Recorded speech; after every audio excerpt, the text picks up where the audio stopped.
Salam SN, ketemu lagi dengan saya Agus Harizal Alwi Cikmat, pemimpin redaksi Suara Nusantara dan koran sn.com. Dan pada episode ke-134 Senin 12 September 2022, kita episodenya Ulas Berita. Dan biasanya Ulas Berita saya ditemani redaktur pelaksana Dedi Suhendra. Assalamualaikum, Dan. Waalaikumsalam, Kak. Sehat dan lancar, Ded, ya? Alhamdulillah. Dan hari ini tugas jurnalistiknya juga berjalan lancar juga, Ded, ya? Dan hari ini kita akan ulas berita, Ded, ya? Dan ini sesuai dengan permintaan dari penonton SN, ya? Karena ulas berita ternyata pengunjungnya juga lumayan banyak, ya? Dan kita umumkan juga kepada penonton SN bahwa ulas berita akan hadir lebih banyak lagi, Ded, ya? Setiap minggunya. Dan tadi, Ded, sebelum kita ulas berita, kita udah sepakati kita akan mengulas berita-berita yang sudah terbit di Suara Nusantara edisi cetak edisi Senin 12 September 2022. Tim kreatif bisa lihat. Oke. Dan sebelum kita ulas berita satu persatu, dan kita tadi membahas sedikit ya tentang perkembangan terbaru dari dugaan korupsi ganti rugi lahan pembangunan Tol Oki. Infonya ada pemeriksaan saksi yang terbaru. Silakan Dedi cerita. Iya, Kak. Hari ini dari keterangan Kasipenkum Kejati Sumsel Muhammad Raidan SHMH bahwa pada hari Senin 12 September 2022 Jaksa Penyidik Tindak Pidana Khusus Kejati Sumsel memeriksa satu orang saksi, Kak, ya, terkait penyidikan dugaan korupsi ganti rugi lahan Tol Oki ini. Di mana menurut Kasipenkum Kejati Sumsel Muhammad Raidan SHMH, saksi yang diperiksa tersebut ya ini PPK dari Kementerian PUPR, Kak. Dan ini akan kita buat berita, Ded, ya? Untuk Suara Nusantara edisi cetak dan koran sn.com. Jangan diungkap semuanya, Ded, ya? Untuk penonton SN silahkan klik koran sn.com yang penasaran, Ded, ya? Dan kemudian, Ded, sebelumnya ada juga pemeriksaan saksi, ya? Iya, Kak. Yang terungkap pernah Sekda Oki yang diperiksa. Benar, Kak. Itu silakan Dedi cerita. Dari keterangan Kasipenkum Kejati Sumsel, Kak, ya, kala itu mengatakan bahwa dalam penyidikan dugaan kasus korupsi ganti rugi lahan Tol Oki ini, Jaksa Penyidik Bidang Tindak Pidana Khusus Kejati Sumsel memeriksa Sekda Oki, Kak, ya. Terkait pemeriksaan Sekda Oki tersebut, kita langsung konfirmasi melalui handphone kepada Sekda Oki. Beliau membenarkan, Kak, ya, bahwa dia diperiksa saat itu diperiksa sebagai saksi. Bahkan Sekda Oki mengatakan sudah 5 kali diperiksa sebagai saksi dalam penyidikan dugaan kasus itu. Sudah 5 kali, ya. Dan terkait pemeriksaan Sekda Oki ini, kita juga minta komentar dengan tokoh masyarakat Sumsel dan mantan Kabar Eskrim Bapak Susno Duaji, Ded, ya. Iya, benar. Dan sudah kita buat berita, Ded, ya. Mungkin Dedi masih ingat terkait pemeriksaan Sekda Oki yang dilakukan oleh Kejati Sumsel. Pak Susno Duaji, Kak, ya, beliau mengapresiasi gerak cepat Kejati Sumsel dalam pemeriksaan saksi tersebut. Kemudian terkait pemeriksaan Sekda Oki tersebut, Bapak Susno Duaji mengharapkan kepada Sekda jangan melindungi pihak yang terlibat dalam dugaan kasus tersebut, Kak. Maksudnya di sini Pak Susno Duaji berharap Sekda Oki membuka secara gamblang dengan jujur dan terus terang, gitu, Kak. Pernah juga Kapenkum mengatakan bahwa saksi-saksi yang sudah dipanggil berpeluang untuk dipanggil lagi. Bagaimana keterangan Kapenkum, Den? Ya, seperti hari ini, Kak, ya. Hari ini kan PPK dari Kementerian PUPR diperiksa oleh Kejati Sumsel terkait dugaan korupsi Tol Oki nih, Kak, ya. Menurut Kasipenkum memang ke depan terus berpeluang pemeriksaan saksi karena hingga kini dugaan kasus tersebut masih tahap penyidikan, Kak. Terkait perkembangan dugaan korupsi ini juga Dedi pernah minta komentar Bapak Ruben, ya. Benar, Kak. Fakultas Hukum Universitas Sriwijaya. Silakan Dedi cerita. Pak Ruben pertama menanggapi soal belum ada penetapan tersangka, Kak, ya. Menurut Pak Ruben, proses penyidikan yang dilakukan oleh Kejati Sumsel saat ini dalam rangka mengumpulkan 2 alat bukti guna menetapkan tersangkanya, Kak, ya. Kemudian Pak Ruben meminta kepada Kejati Sumsel mengusut tuntas, Kak, ya, dan membawa semua orang yang terlibat dalam dugaan kasus tersebut ke pengadilan, maksudnya, Kak. Khusus belum ada penetapan tersangka, Dedi juga pernah wawancara Kapenkum. Apa keterangan Kapenkum?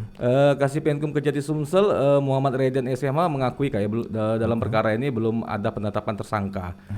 Menurut Kasipenkum, untuk penetapan tersangka masih menunggu hasil audit kerugian negara, Kak. Karena ini kan perkara dugaan korupsi kan, jadi harus ada hasil audit hasil auditnya keluar baru dilakukan gelar perkara dan penetapan tersangka.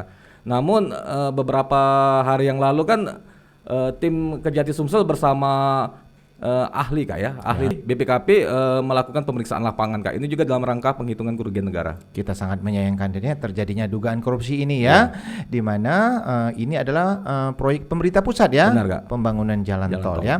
Dan dugaan korupsi ini sudah lumayan panjang ya. Sudah lumayan panjang Kak. Dan kita udah sering membuat berita ini ya. Silakan Dedi ulas sedikit mungkin dari pernah geledah. Dari keterangan Kasih Penkum saat itu Kak ya, bahwa tim jaksa penyidik tindak pidana khusus Kejati Sumsel sudah turun ke lapangan. Di mana dalam turun ke lapangan ini jaksa penyidik Kejati Sumsel melakukan penggeledahan 3 lokasi di Oki. Dari penggeledahan tersebut, kala itu Kasih Penkum mengatakan bahwa mengamankan sejumlah dokumen, di mana dokumen tersebut dijadikan alat bukti untuk dalam penyidikan dugaan kasus tersebut maksudnya. Oke, dan semuanya udah kita buat berita ya. Buat berita, untuk penonton SN yang masih penasaran juga ya, silahkan klik koransn.com. Dan untuk keterangan Kapenkum hari ini kita akan buat di berita utama besok ya. Utama besok. Oke, silakan yang penasaran baca Suara Nusantara edisi cetak dan koransn.com ya. Oke, dan kita mulai untuk membahas berita-berita yang sudah terbit di Suara Nusantara edisi cetak hari ini. Silakan Dedi yang pertama. Iya Kak. Untuk edisi cetak Senin 12 September 2022 ya, Koran Harian Umum Suara Nusantara mengangkat headline terkait pemberitaan meninggalnya santri salah satu pondok pesantren Kak ya. Di mana kita angkat judul Herman Deru minta tegakkan kebenaran. Di mana berita ini kita angkat terkait Gubernur Sumsel Herman Deru mengunjungi rumah duka Kak. Oke. Dan ini tim kreatif bisa lihatkan nanti korannya ya, didukung dengan foto master ya. Iya Kak. Dan ya. Kemudian ada berita di sebelah kanan HL itu tentang Artagraha Peduli. Silakan Dedi bacakan judulnya. Untuk judulnya Artagraha salurkan bantuan tunai dan sembako kepada masyarakat. Oke, leadnya silakan baca Dedi. Dampak dari naiknya harga BBM tentu dapat dirasakan oleh seluruh lapisan masyarakat. Naiknya harga BBM otomatis memicu kenaikan pada kebutuhan lainnya tak terkecuali bahan pokok. Di tengah gejolak kenaikan BBM, Artagraha Peduli bersama Bank Artagraha Internasional menyalurkan bantuan langsung tunai atau BLT kepada karyawan dan bantuan sembako ke masyarakat yang tidak mampu. Oke, dan berita ini didukung juga dengan foto ya, di mana dalam foto tampak warga menerima bantuan. Oke, dan lanjut ke ulas berita berikutnya, mungkin di kaki bawah berita yang di bagian tengah ya.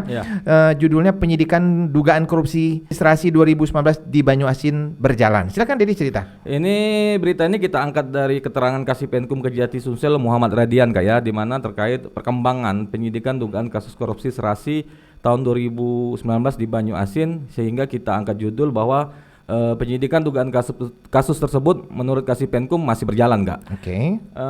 Dari keterangan Kasih Penkum Kejati Sumsel Muhammad Radian SHMH dalam penyidikan yang berjalan tersebut, jaksa penyidik Kejati Sumsel masih melakukan serangkaian kegiatan penyidikan Kak. Oke.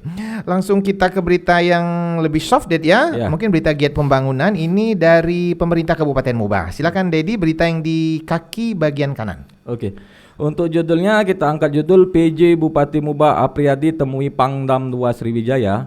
Subjudulnya minta bantuan tertibkan illegal drilling. Oke, silakan.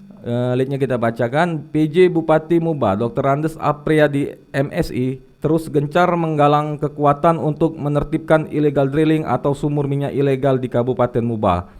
Kali ini PJ Bupati Apriyadi meminta backup secara langsung dengan menemui Pangdam 2 Sriwijaya Maijen TNI Hilman Hadi. Oke, kita sapa dulu ya, PJ Bupati Muba Bapak Apriyadi. Selamat malam Bapak Apriyadi. Semoga selalu sehat dan lancar melaksanakan tugasnya di Musi Banyuasin. Kemudian kita ulas berita kembali yang bagian tengah di bawah HL itu Kejati Sumsel bidik tersangka. Ini maksudnya apa nih Det? Ini masih terkait dugaan korupsi ganti rugi lahan tol Oki Kak ya. Oke, di mana silakan Dedi. Pada Koran Harian Suara Nusantara edisi Senin itu kita mengangkat dengan judul Kejati Sumsel bidik tersangka, subjudul dugaan korupsi ganti rugi lahan tol Oki Kak. Oke, silakan.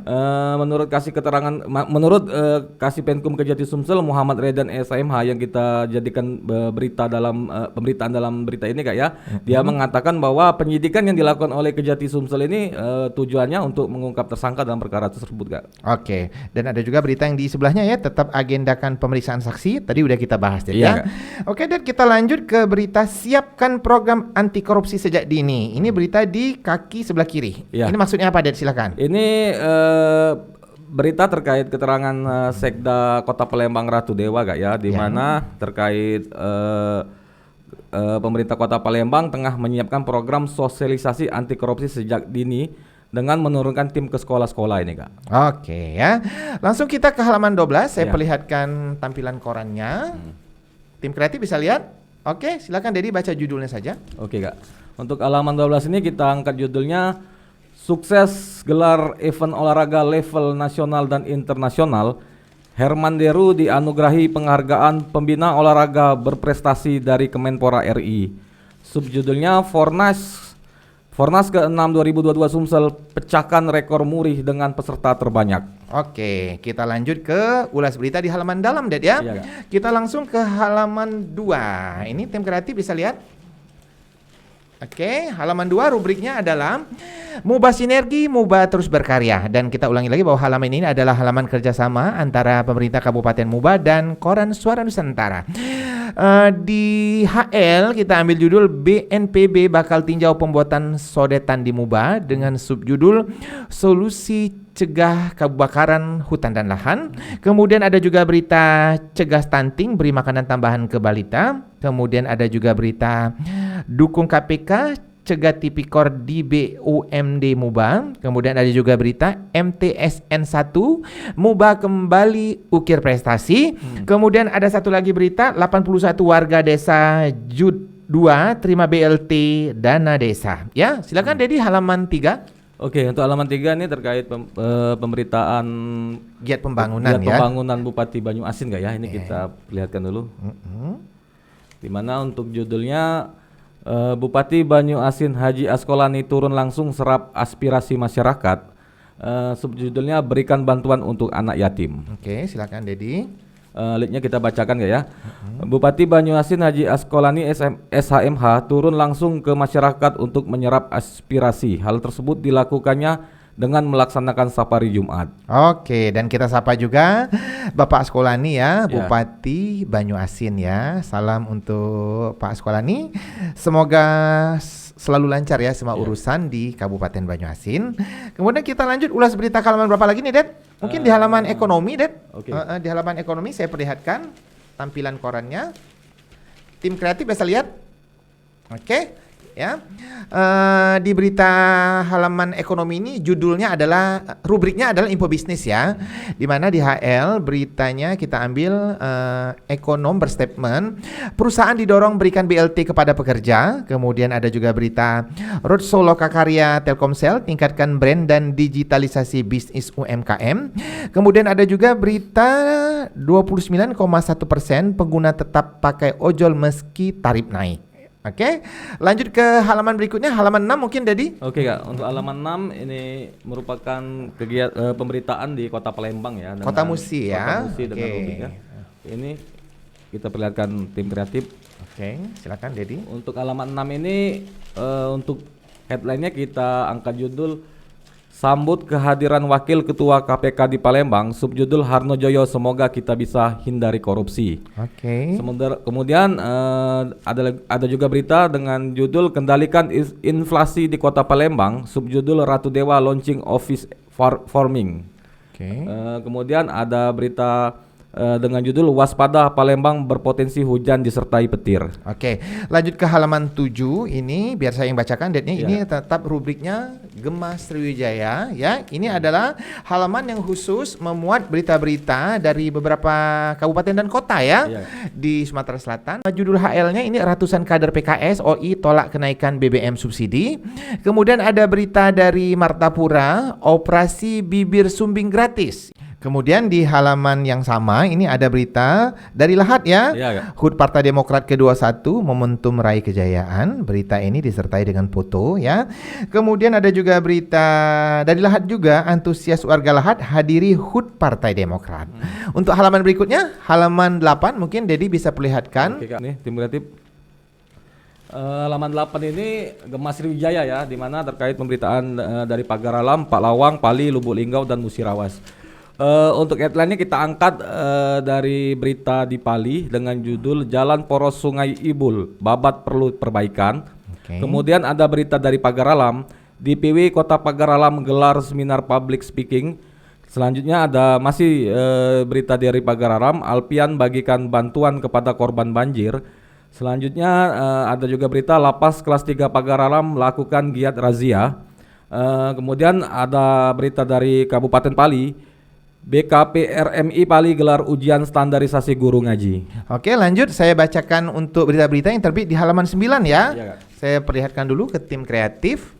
Halaman 9 ya, rubriknya tetap Gema Sriwijaya ya. Ini adalah berita-berita dari beberapa kabupaten dan kota di Sumatera Selatan ya.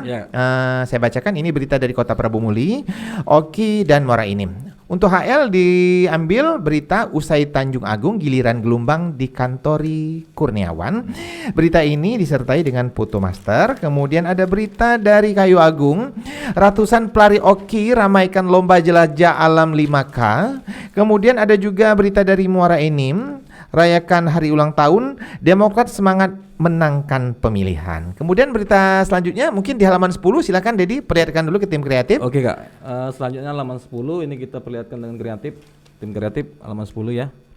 Untuk halaman 10 ini dengan judulnya Musda 1 DPD Lembaga Pemberdayaan Masyarakat Sumsel berjalan hikmat, dengan subjudul M. Nasir terpilih Wakil Ketum, Firdaus Hasbullah Bendahara Umum. Oke, mungkin berita di bawahnya silakan bacakan Dedi. Untuk berita selanjutnya di bawahnya dengan judul Pemkot dan DPRD Prabu Muli tanda tangani nota kesepakatan KUA PPAS tahun 2023. Oke, itu tampaknya halaman 10 Ded ya. Iya Kak. Dan halaman terakhir kita untuk ulas berita ya. Iya. Dan tampaknya kita udah di ujung ulas berita nih Ded ya. Iya, Kak. Dan kita sekali lagi mengucapkan terima kasih ya kepada penonton Lesa SN yang sudah setia menonton tayangan ulas berita. Dan kita ulangi sekali lagi bahwa jumlah pengunjung ulas berita itu rupanya tinggi ya. Dan kita akan hadir lebih banyak lagi ya untuk memberikan informasi-informasi yang bermanfaat kepada penonton Lesa SN dan biasanya di ujung ulas berita kita ada quotes ya. Iya, Dan quote kita hari ini adalah jangan memanfaatkan orang yang sudah baik kepadamu. Jangan lupa untuk like, comment, share dan subscribe kanal YouTube Lensa SN agar informasi menarik dari kanal YouTube ini tetap tersebar merata di bumi Sumatera Selatan. Demikian dari saya. Wassalamualaikum warahmatullahi wabarakatuh.